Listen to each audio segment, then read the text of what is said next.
As many of you know, it's been a couple of weeks since the Rad Range burned to the ground. We'll have the most recent update right after this.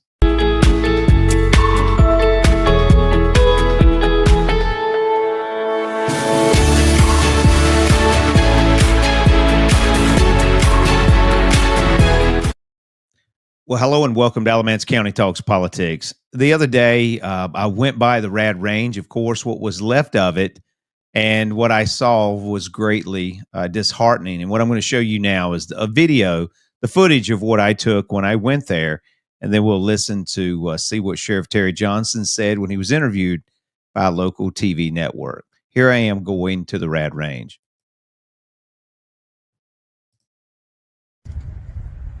Here I am videoing, of course, the Rad Range, and you can see that sort of try to get a closer shot of the sign there. Then I scroll back over to the building, and as I looked at the building and the way it once was, it's so sad, it's so disheartening because the building was so beautiful out there on that property, and on the day that I went, it was just so beautiful, so peaceful, a little windy, and you'll be able to hear that in just a moment.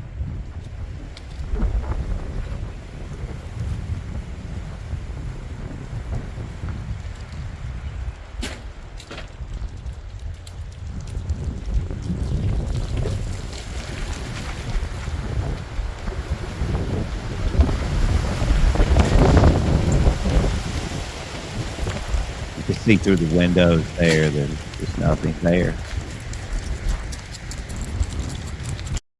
And I eventually took a picture of that side that I was heading towards. And it's really sad that this has happened. And I mean, in the sense that the facility burned down. I know there was a lot of turmoil going on between the owner of the Rad Range, Rudy Cortassi, and also the neighbors.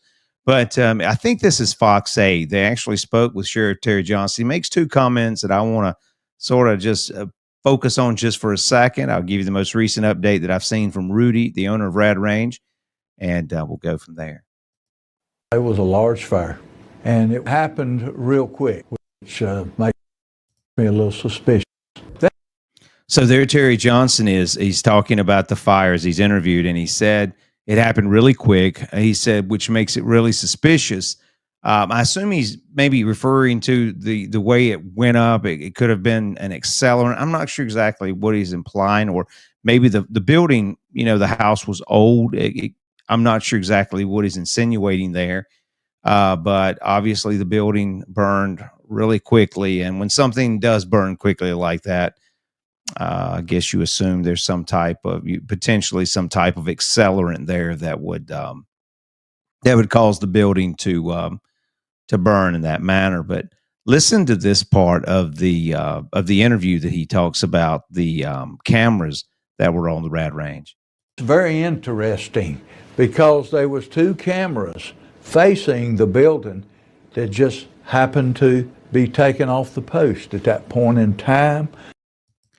Now, there, Sheriff Johnson is talking about two cameras. I think as you enter in, there must have been two cameras that were there that would have captured information. And Sheriff Johnson said they were taken down. And I spoke with Rudy about that shortly after the fire, and he had mentioned that we'd had a snow a couple of weeks, I think, before this, and it wasn't a real heavy snow. I guess it depended on where you were at, but I don't think we got more than a couple inches, maybe 3 inches, maybe 4 in some places at best, some a half inch.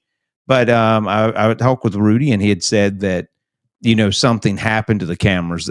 He took them down several weeks, at least 2 weeks before this fire happened. So I'm not you just have to make your own conclusions. But he did tell me he had to take them down due to them not working correctly, due to the wiring, I think is what he said, or something, connections. I'm not sure, but I know he took them down as Sheriff Terry Johnson said.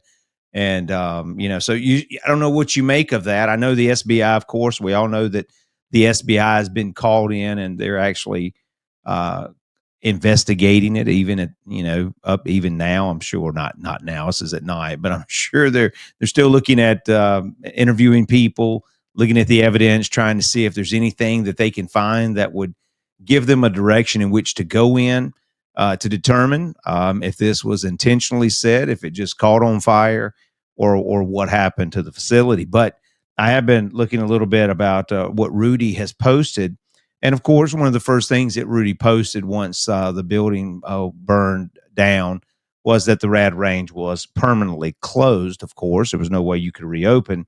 But he continued to say apparently there was a concealed carry class that was scheduled to take place, I think, the following week or that week, and of course that was canceled. But he did say that refunds would be issued when we reopen the gun store. Please bear with us while we are transitioning.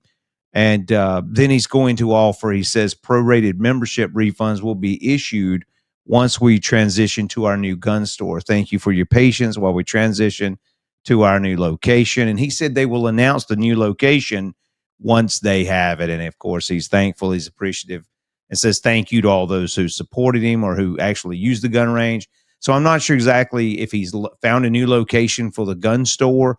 I haven't spoken with him, but I know that he's currently, I'm sure, looking for one if he's not found one already. So if you have any updates concerning the Rad Range or anything you'd like to post concerning it, let me encourage you to do that in the comments section. If you like this video, let me encourage you, or like content like this, let me encourage you to continue or hit the like, hit the subscribe button.